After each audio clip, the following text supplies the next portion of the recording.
buenas tardes. Bienvenidos a la conferencia El surrealismo y la noción de lo real maravilloso, a cargo de María Clara Bernal. Esta conferencia se presenta como apoyo a la exposición Un arte propio, que ustedes pueden visitar en el tercer piso del Museo de Arte hasta el 18 de febrero. La declaración de André Breton en 1939 de que México era la tierra surrealista por excelencia fue el indicio tangible de una larga y tensa relación del movimiento francés, no solo con ese país, sino con Latinoamérica en general. El tercer eje de la exposición, Un arte propio, convergencias entre México y Colombia, denominado onírico e irónico, del surrealismo a un realismo mágico, explora la obra de artistas mexicanos como Frida Kahlo, Antonio Ruiz El Corzo, Agustín Lazo, Guillermo Mesa y Juan O'Gorman, que realizaban obras pictóricas relacionadas con la fantasía o con un surrealismo que aún no se conocía formalmente en este país. Por su parte, aunque en Colombia nunca tuvo una relación directa ni con la vanguardia surrealista ni con la preocupación del psicoanálisis como punto de partida de un proyecto estético, las mismas manifestaciones populares y propias del sincretismo racial y cultural que Breton había encontrado en México hacen parte de su imaginario, uno mágico y fantástico, lleno de superstición y maravilla. Esta charla busca explorar algunos de los diálogos y desencuentros que tuvieron lugar alrededor de la noción de lo maravilloso entre la vanguardia europea y la latinoamericana. Se mirará especialmente aquellas discusiones vinculadas a la construcción de la teoría de lo real maravilloso americano propuesta por el cubano Alejo Carpentier. María Clara Bernal es profesora asociada en el Departamento de Historia del Arte de la Universidad de los Andes y directora de la Escuela de Posgrados en Artes y Humanidades en la misma institución. Hizo sus estudios de maestría y doctorado en la Universidad de Essex en Inglaterra. Hizo parte del grupo de investigación Surrealismo en Latinoamérica en el Getty Research Institute de Los Ángeles y actualmente es la directora del proyecto Redes Intelectuales, Arte Política en América Latina, desarrollado con el apoyo de la Getty Foundation. Sus publicaciones incluyen Redes Intelectuales, Arte y Política en América Latina, del 2015, Traducir la imagen, el arte en la esfera transcultural, del 2012, y Más allá de lo real maravilloso, el surrealismo y el Caribe, del 2006. Bienvenidos. Bueno, gracias por la presentación y gracias a todos por venir.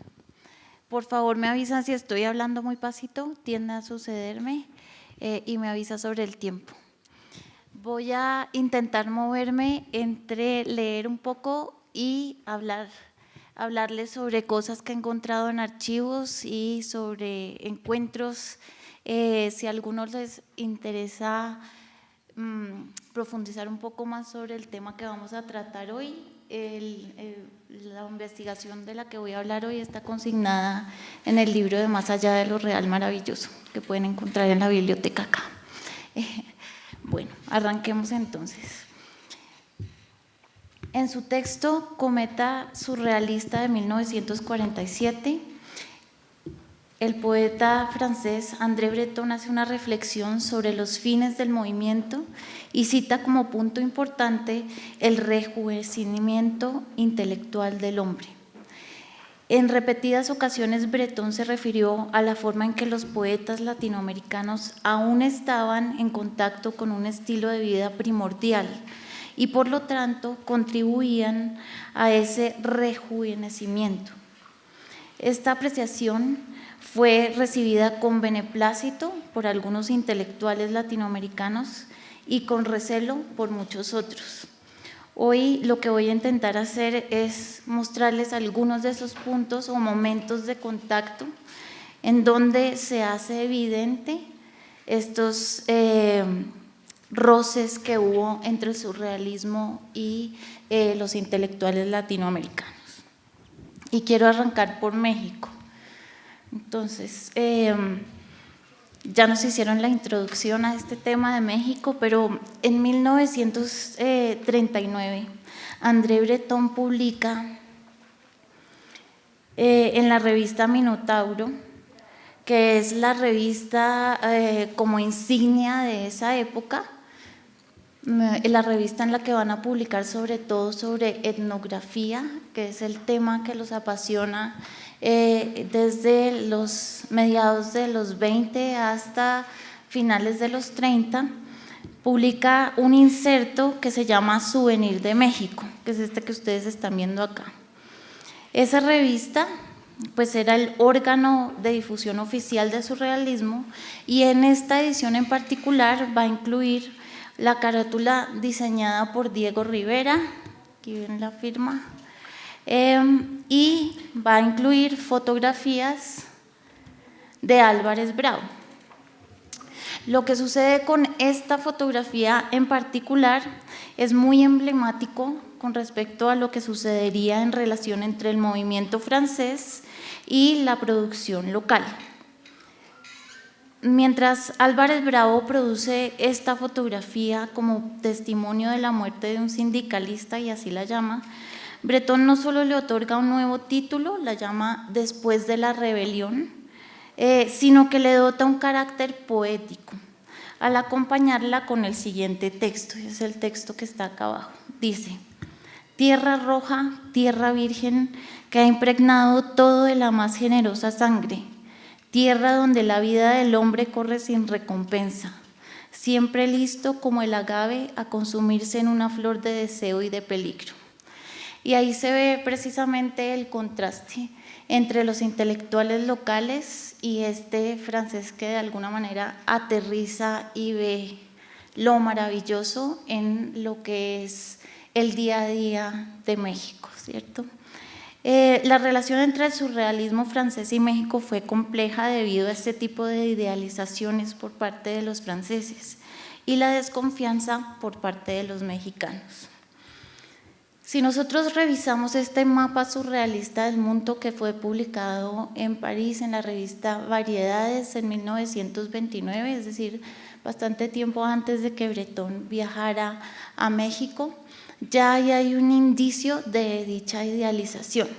¿Por qué? Porque este mapa es un mapa hecho basado no en el poder político de cada país, sino es cómo se vería el mundo si el mapa hubiera sido hecho basado en el poder cultural, según los surrealistas. Entonces, si encuentran Europa, no hay Europa casi, ¿cierto? Hay un puntico que es París. Es un poco colonialista de entrada, pero, y México es gigantesco y hay un Perú gigantesco. Eso es lo que existe en ese mapa surrealista, ¿cierto? ¿Por qué esta obsesión de Breton con México y con Perú y con Latinoamérica en general? Él hablaba de México y Perú porque es lo que conocía hasta el momento de Latinoamérica, no porque no le interesara el resto de Latinoamérica. Esta es una fotografía de su casa, ¿sí? Este hombre vivía así, entre esta colección, todo el tiempo. Entonces, ese interés particular por México, pues obviamente está dado por el interés por las culturas prehispánicas, ¿cierto? Y el interés por aspectos que él consideraba mágicos de la realidad mexicana, que ya vamos a tocar. Entonces, en México se oyó hablar por primera vez del surrealismo en 1900, me voy a devolver un momentico. En México se oyó hablar por primera vez del surrealismo en 1925 en el diario El Universal. Es decir, si el manifiesto se escribió en el 24, fue muy pronto que en México se estaba hablando ya del surrealismo, y no se estaba hablando en buenos términos acerca del surrealismo. Se hablaba del surrealismo como, o se le bautizó como superrealismo. En el artículo que reseña la aparición del surrealismo en el Universal, dice lo siguiente. Les voy a leer algunas citas para que nos ubiquemos. Entonces, este artículo dice: Joyce parte efectivamente de la suprarrealidad, mientras que los surrealistas de escuela trabajan, aunque no lo adviertan, en la infrarrealidad, es decir, con los materiales del sueño. Los ensayos tienen la desmaña y la curiosidad infantil, primitivismo analítico, como se llegara a decir por ahí, abusando de la tendencia de confundir lo primitivo con la inhabilidad. Es decir, ¿cierto? No es una muy buena bienvenida al surrealismo. Esa impresión inicial del movimiento que equipara lo primitivo con la incompetencia, dejó una impresión duradera en México. Y va a ser algo que continúa en México a lo largo, cuando se revisa la prensa de la visita de Bretón, esta idea es recurrente. Entonces, la idealización, por otro lado, la idealización que habían fabricado los surrealistas de este país había sido alimentada por dos visitas previas de integrantes del surrealismo. Y estas dos visitas eran la de Bataille, que había llegado a México buscando los aztecas y los sacrificios, obviamente, porque él tenía comisionado un texto para una de las grandes exposiciones de arte prehispánico en París. Entonces fue a hacer la investigación y escribió este texto América Extinta, que obviamente para los franceses significaba una suerte de maravilla, pero para los mexicanos el ser descrito así no era algo que ellos estaban buscando. Por el otro lado, también estaba la visita de Antonin Artaud, que estuvo en México entre 1935 y 1936. Antonin Artaud, uno de los precursores del teatro de la crueldad, iba buscando los rituales del peyote. Y esa América ancestral que él buscaba la veía en contraposición al muralismo de Diego Rivera. Y fue muy franco con la prensa y en sus conferencias al expresar su desagrado con la particular expresión pues, de Diego Rivera. Lo rechazó por ser demasiado europeo y ser mexicano. Entonces esto no era un buen precedente para la visita de Bretón. En todo caso, en 1938 Bretón llega a México buscando una entrevista con León Trotsky. Como todos sabemos, estaba exiliado y viviendo en la casa de Diego Rivera y Frida Kahlo. En entrevista con Heliodoro Valle, él está desencantado porque ninguna de las conferencias que se han promocionado con su nombre se han llenado. La gente no quiere ir a oírlo. Entonces consigue una entrevista por radio y él declara lo siguiente. Me van a perdonar que les lea, pero es que es bueno oír las voces de la gente. Entonces dice: soñé a México y me encuentro en México. Para mí, nunca como ahora la realidad ha venido a llenar con más esplendor las promesas de la ensoñación. Es decir, está definiendo a México como la tierra de las ensoñaciones, como la tierra de lo mágico. Enfrenta por esta posición una fuerte oposición de la intelectualidad local,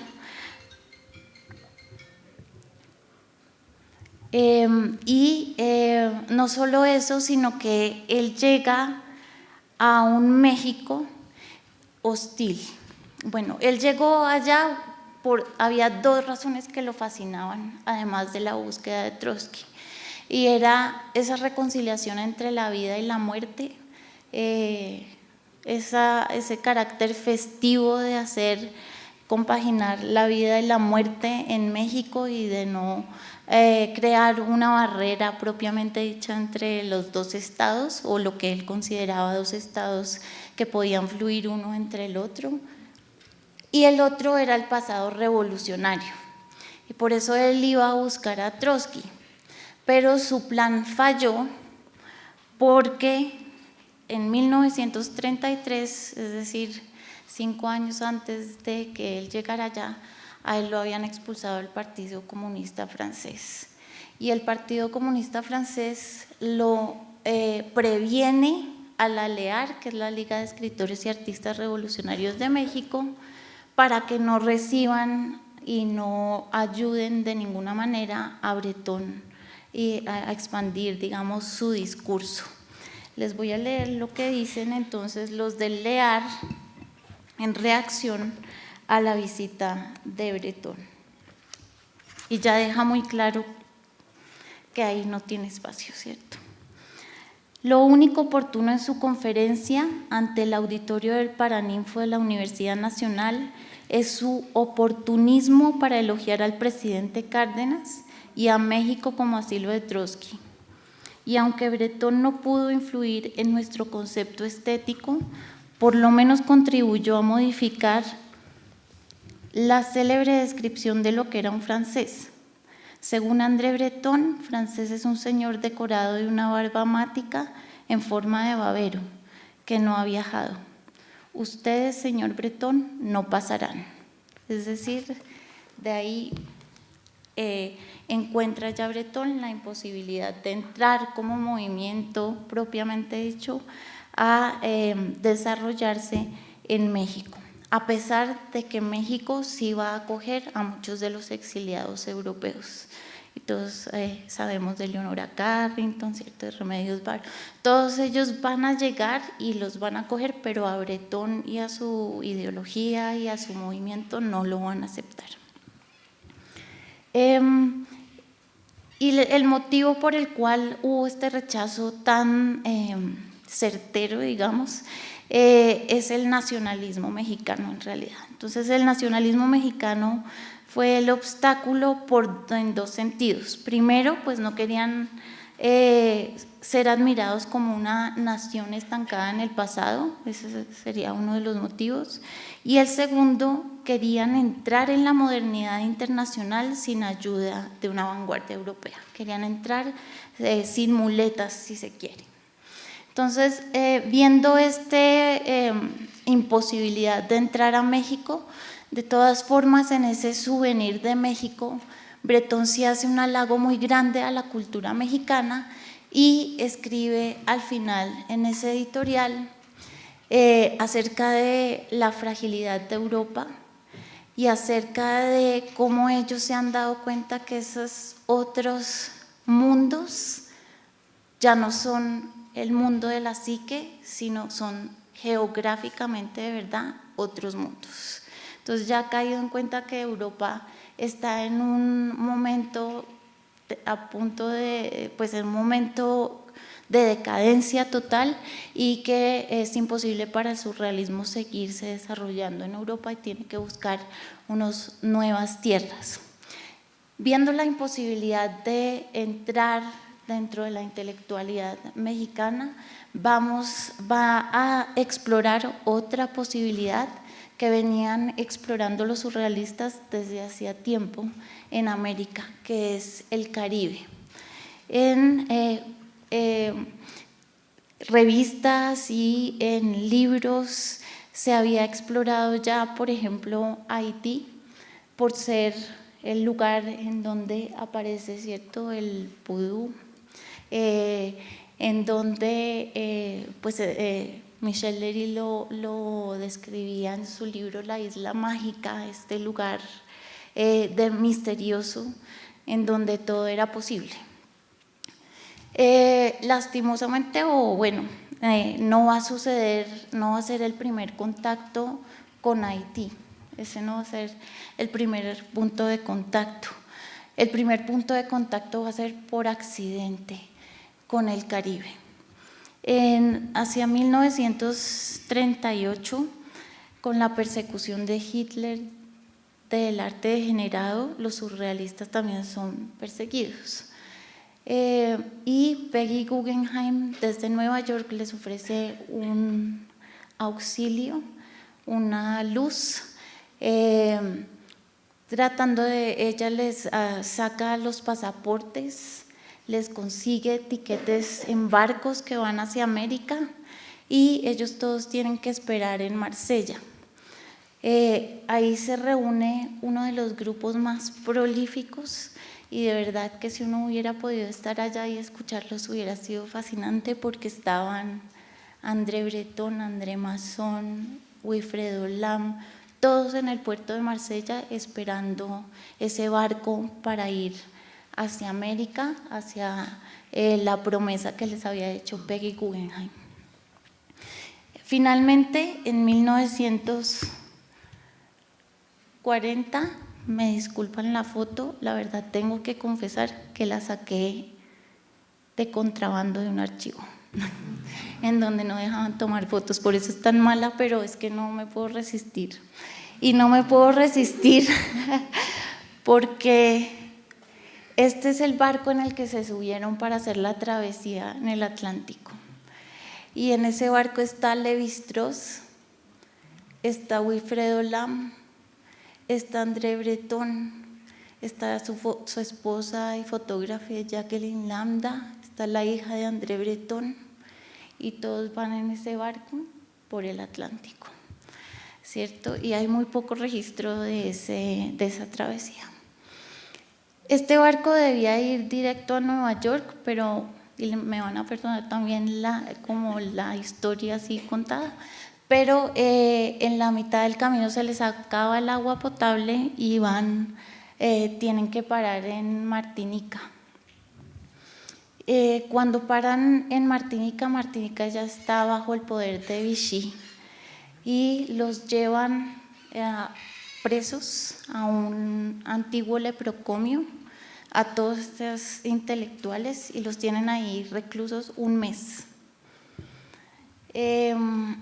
Esto, que podía haber sido una tragedia, en realidad fue el inicio de muchas revoluciones y fue uno de los momentos, a mi parecer, más maravillosos de la historia del surrealismo, porque no lo planearon, no era parte de sus manifiestos y sucedieron unos encuentros maravillosos. En una salida que le dieron a Breton para ir a comprarle algo a la hija, encontró esta publicación, Tropique. Esta publicación que se producía en la isla se editó entre 1941 y 1945 por 3 intelectuales locales, Aimé Césaire, Suzanne Roussy-Césaire y René Menil.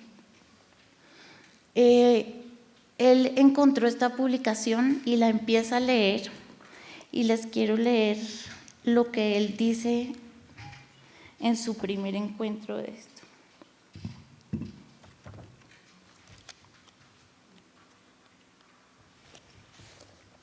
Dice: no podía darle crédito a mis ojos.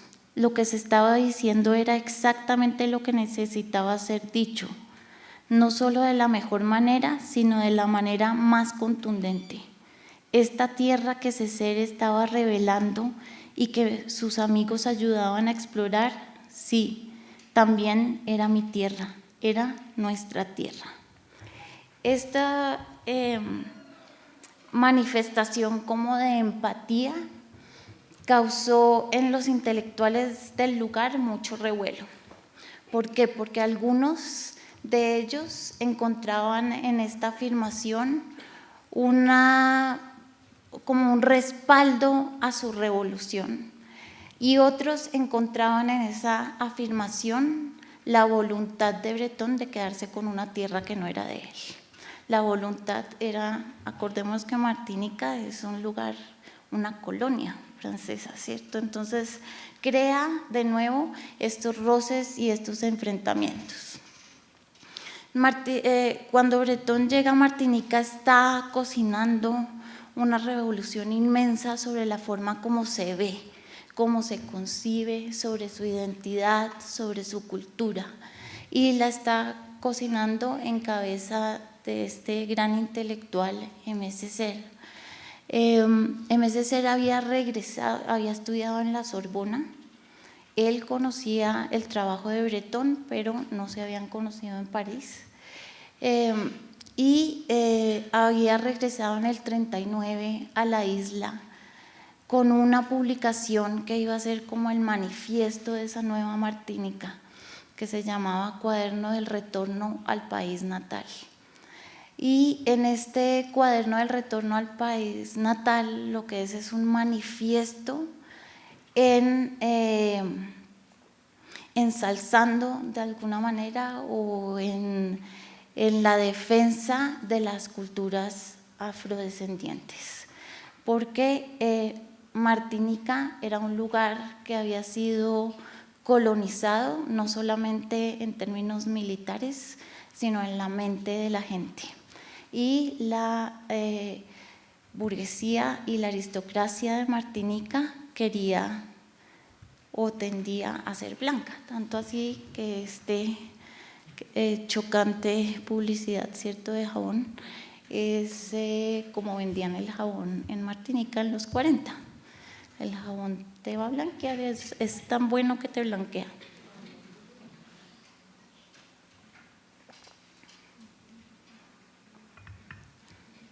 Entonces, Aimé Césaire, con sus colegas de Tropic, va a emprender una campaña para convencer a la gente de Martinica del valor real que tiene su cultura.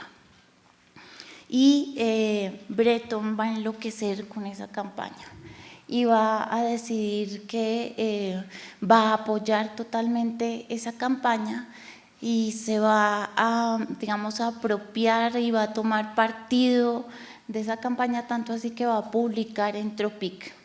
Él va a ser parte del grupo que va a publicar en Tropic sus textos.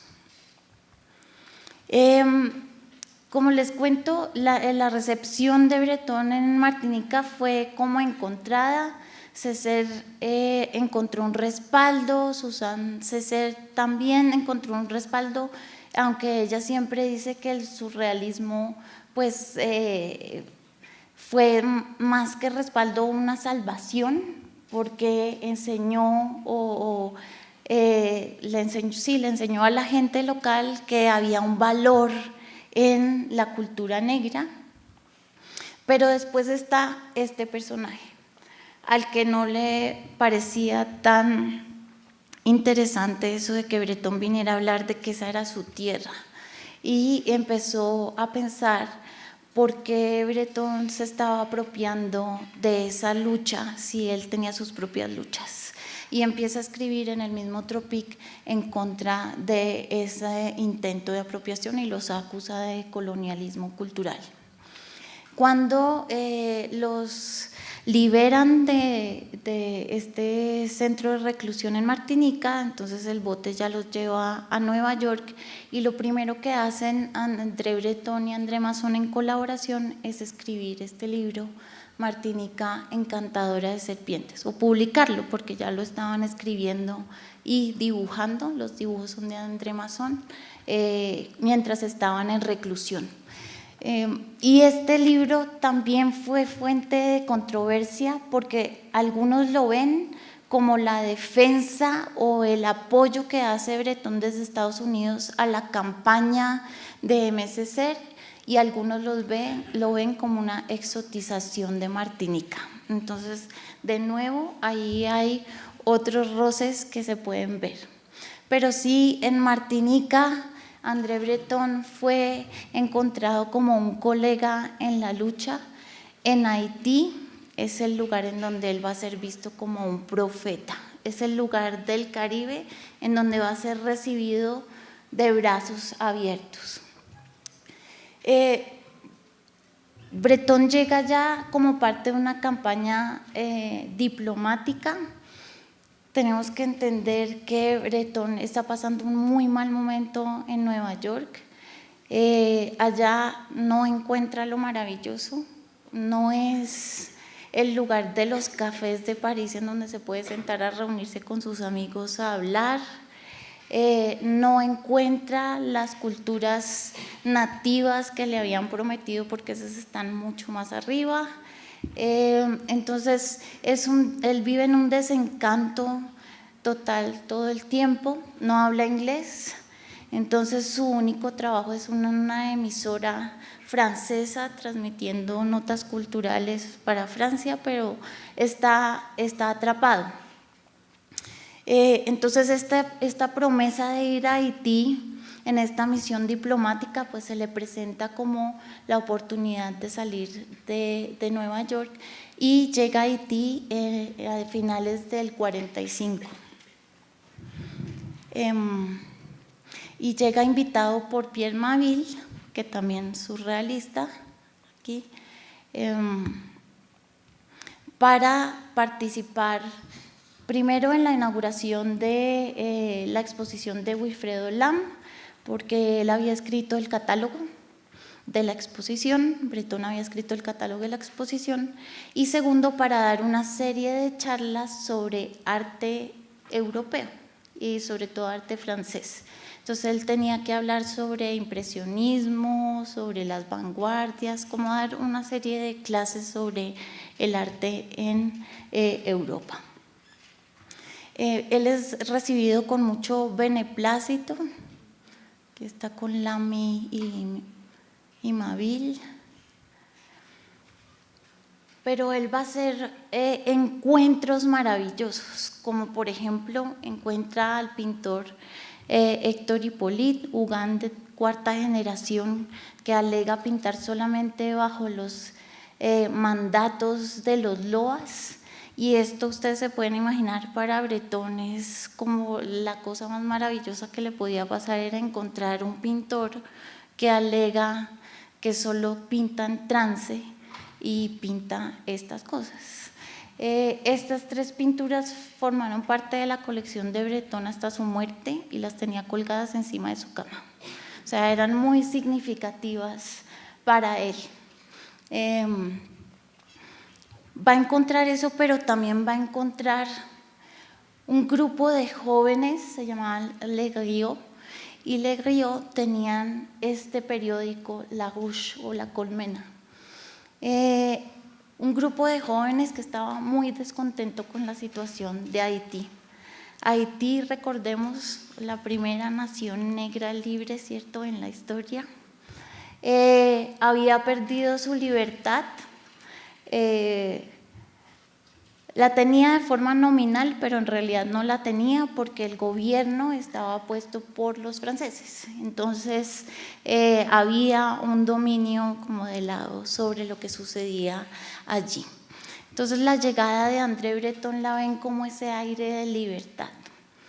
Breton se va a dar, Breton entonces estaba contratado para dictar esas conferencias sobre historia del arte, pero él, hablando con este grupo y viendo las condiciones en las que viven los pintores como Hippolyte, empieza a darse cuenta que las condiciones no son óptimas para la gente afrodescendiente en Haití, que hay una discriminación, que son una fuerza laboral importante allí, pero que no se les reconoce y que es una cultura oprimida. Entonces decide cambiar su última conferencia por esta que ustedes están viendo acá, sobre el concepto de la libertad. Y esta conferencia la dicta en Puerto Príncipe en enero del 46, y en ella lo que dice es que lo que invita es a la revuelta. Que ella en ese discurso él habla de que la libertad no puede ser como un status quo, sino que es algo que debe lucharse día a día, que es algo que se mueve, que no es algo que se dice que se tiene, sino que se tiene. El periódico La Ruche publica ese discurso al día siguiente. El gobierno local manda a recoger todos los periódicos. Los estudiantes se levantan a protestar, se les une la clase trabajadora y a los 5 días el gobierno de Lescaut es derrocado.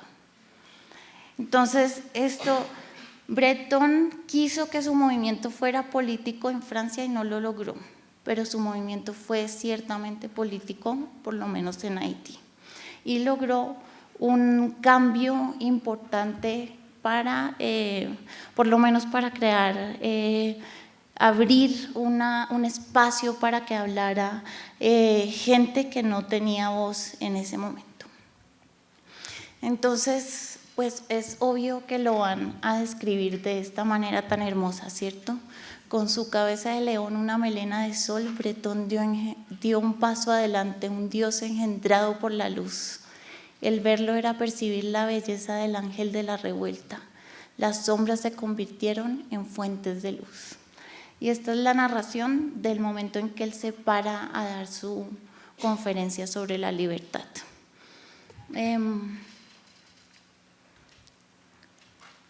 Bueno, y hasta ahí vamos con, me perdono que voy rápido, pero es que quería llegar a este punto. Entonces, vemos que el surrealismo pasa por diferentes roces, diferentes formas de ser percibido, formas de ser entendido, encuentros y enfrentamientos, pero tal vez uno de los casos más emblemáticos de encuentro y enfrentamiento en uno solo es lo que pasó con Carpentier. Y me voy a permitir acá leer un poquito. Entonces, Carpentier acuña su teoría de lo real maravilloso en 1949, o la publica en el prólogo del Reino de este mundo, y lo describe como una intuición, aunque en realidad es una idea que empezó a madurar en París en 1928, cuando él estaba fascinado por el mundo surrealista y de hecho él participó en varias publicaciones surrealistas. De acuerdo con Carpentier, América Latina es un lugar donde lo real maravilloso se desarrolla de forma natural, en donde la realidad se intensifica filtrada por el lente de lo maravilloso. Lo maravilloso presente en lo real maravilloso, escribe Carpentier, se refiere a, y esta es la definición que da.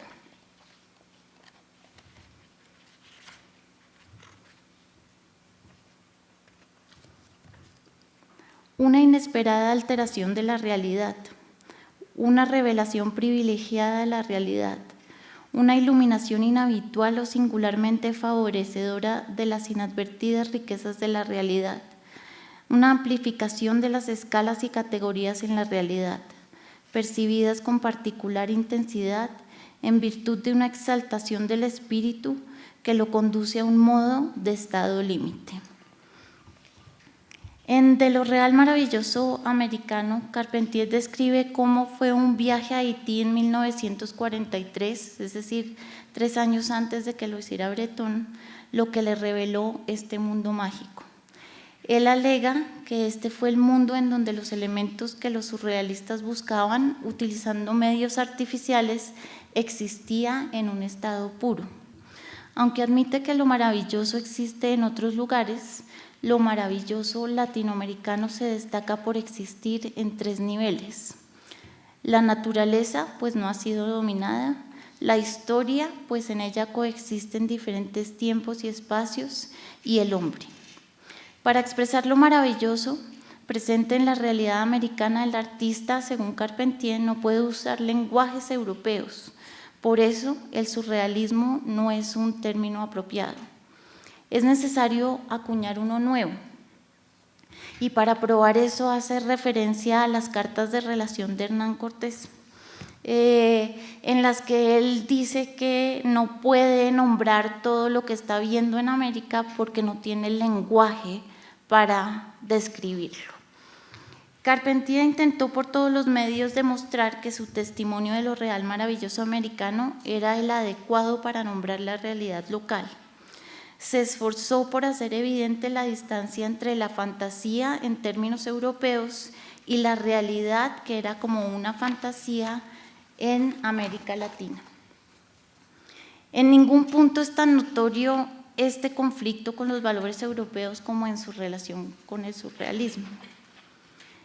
El concepto de lo maravilloso se convirtió en el caballo de batalla de Carpentier contra el surrealismo. En el Manifiesto Surrealista de 1924, Breton había escrito: todo lo maravilloso es bello, solo lo maravilloso es bello. Carpentier usó esta afirmación para argumentar que Breton buscaba lo maravilloso solo en lo bello, mientras que lo maravilloso que él defendía era un concepto más amplio. Carpentier acusó a los surrealistas de crear una burocracia de lo maravilloso. Según él, el movimiento francés buscaba lo maravilloso en situaciones prefabricadas, rara vez en la realidad, y lo cito: invocando por medio de fórmulas consabidas que hacen de ciertas pinturas un monótono baratillo de relojes amelcochados, de maniquíes de costurera, de vagos monumentos fálicos, lo maravilloso se queda en paraguas o langostas o máquinas de coser o lo que sea, sobre una mesa de disección en el interior de un cuarto triste en un desierto de rocas. En últimas, las diferencias entre lo maravilloso de Carpentier y lo maravilloso de Breton radicaba en cómo entendían el concepto de realidad. Tanto unos como otros buscaban lo maravilloso en la realidad, pero para cada uno la realidad significaba algo diferente. Mientras para Carpentier experimentar la realidad era encontrar cosas como están en el mundo sensible, los surrealistas tenían una versión amplia de la realidad, o más amplia, que incluía la imaginación y el sueño. Así, lo maravilloso, el aspecto que Carpentier escogió para establecer distancia con el surrealismo, es, irónicamente, la principal similitud entre los dos. Si miramos con atención la descripción que dio Carpentier de lo maravilloso, veremos que no hay nada que sea contrario al surrealismo. Breton, como Carpentier, había dicho que lo maravilloso venía de la naturaleza y de los objetos que nos rodean, y que estos solo aparecían como maravillosos si logramos crear una distancia entre el objeto y la utilidad para verlos en sí mismo como gatillos de la imaginación. Los temas del descubrimiento y la revelación eran también importantes para Carpentier. Eventualmente, Carpentier revisó su inicial reacción de rechazo frente al surrealismo. De acuerdo con uno de los últimos discursos que dio sobre su relación con el movimiento francés, Carpentier afirmó, y ya con esto termino: en América Latina solo es necesario abrir los ojos para darse cuenta de que el mundo surrealista existe en realidad ahí, y eso es lo que llamamos lo real maravilloso. Es decir, él termina haciendo un símil entre su término y el surrealismo con el que tanto peleó. Y eso era lo que traía para hoy. Entonces, muchas gracias por venir.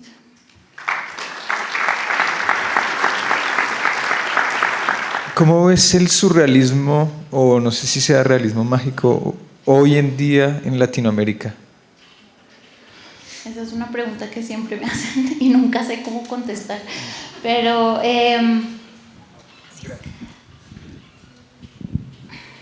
es que es difícil contestar la pregunta porque en principio, si uno lo toma académicamente, el surrealismo terminó en los 60, ¿sí?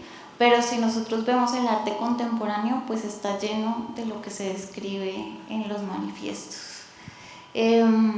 Y cuando se habla también pues de lo real maravilloso, es imposible negar que hay artistas explorando eso hoy por hoy en América Latina.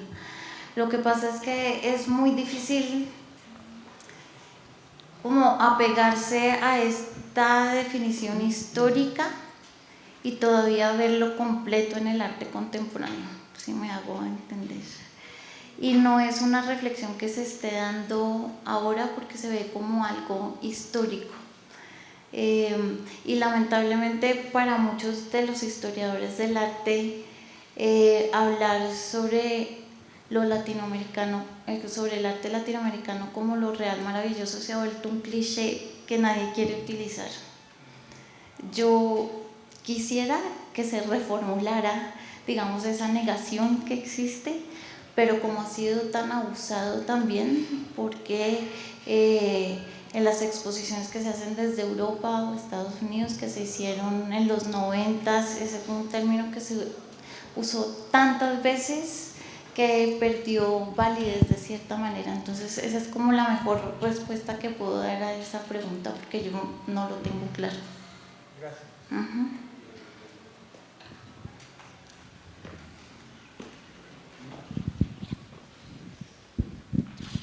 Hola. Hola. Sí, pues viendo estas palabras que dicen que lo que busca el surrealismo se encuentra en América Latina, me surge la duda de si tal vez fue simplemente el, llamémoslo, shock cultural que tuvieron estos europeos al llegar a América, que tal vez se hubiera podido generar de igual manera si hubieran llegado a cualquier otra cultura pues ajena a ellos. Entonces tal vez no es necesariamente América Latina, pues no sé. No, sí, tienes toda la razón. Y de hecho, si uno ve por ejemplo, las exposiciones anticoloniales de los surrealistas, ¿cierto?, en donde buscan validar el arte primitivo como arte moderno, ellos abren secciones que se llama arte negro, y dentro de arte negro cabe arte de los inuit, arte de Egipto, arte del Perú, sin ninguna distinción. Entonces sí es una categoría. Por eso cuando digo que llegaron por accidente, es cierto, es verdad, llegaron por accidente, hubieran podido llegar a Reunión, qué sé yo, a otra isla en otro océano, y la reacción pudo haber sido parecida. Lo que pasa es que esto, sin quererlo, como que materializó muchas de las convicciones del surrealismo. Por ejemplo, el encuentro casual.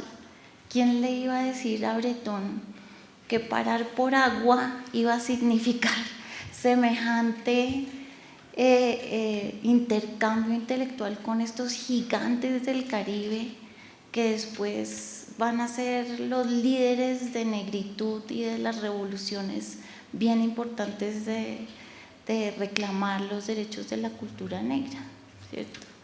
Entonces, eso es lo que pasa específicamente con esos encuentros, que se convierten casi que en la constatación de que lo que decía el surrealismo hipotéticamente sí podía suceder. Hola, buenas tardes. Es que un elemento de la crítica de Carpentier al surrealismo es el tema de la fe. Lo que él les criticaba un poco a los surrealistas era que ellos no creían que lo que hacían fuera realmente maravilloso, que estaban como haciéndolo artificialmente, pero lo artificioso no era tanto por la imaginación y eso, sino porque ellos no creían, no tenían como una fe en eso, que es lo que sí veía él en América, que había más como una cosmovisión detrás de todo esto real maravilloso. No sé, ¿tú qué piensas de eso? Sí, pues Carpentier habla del milagro contra el racionalismo, ¿cierto? Entonces, pues el racionalismo francés no admitía la idea del milagro, no es posible meterlo dentro de esa digamos, forma de existencia, ¿cierto? Aunque el surrealismo sí admitía una metafísica, que podía que no fuera, digamos, católica o religiosa en ese sentido, pero sí tenía fe, tenía fe en que existía ese mundo paralelo en donde las leyes del azar regían, que había que tentarlo y hacerlo salir como si fuera magma, ¿cierto? Y que ahí era donde iba a suceder el mundo real. Lo que pasa es que es otro tipo de fe, pero sí, Carpentier les criticaba eso.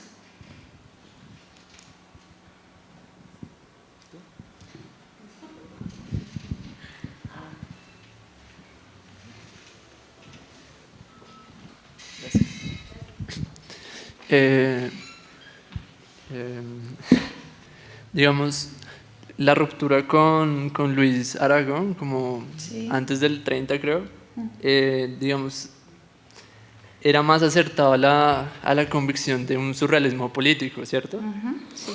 Y finalmente lo que yo entendí después es que lo que hacía André Breton finalmente fue propaganda, porque realmente ellos vivían de vender arte. O sea, Paul Elbar, André Breton, incluso como, no sé, alguien como André Malraux, terminaban era haciendo, o sea, encontraban algo, lo exótico, y lo llevaban a Europa y lo vendían. Entonces, finalmente, no sé si esto vendría siendo una especie de marketing colonial. O sea, en cuanto encontraban algo, le subían el valor, lo inflaban y pues ya, o sea, Sí, yo no creo que lo vieran así. De pronto desde tu perspectiva se ve así y de pronto desde los estudios postcoloniales sí hay personas que lo ven así, pero ellos estaban más afanados por crear ese nuevo mundo en donde iban a poder habitar que por vender arte o vender las pero cosas que encontraban. o sea, André Breton vivía de vender. Pues todos tienen un oficio No, del que tienen que vivir, pero si no veo cómo verlo como marketing surrealista.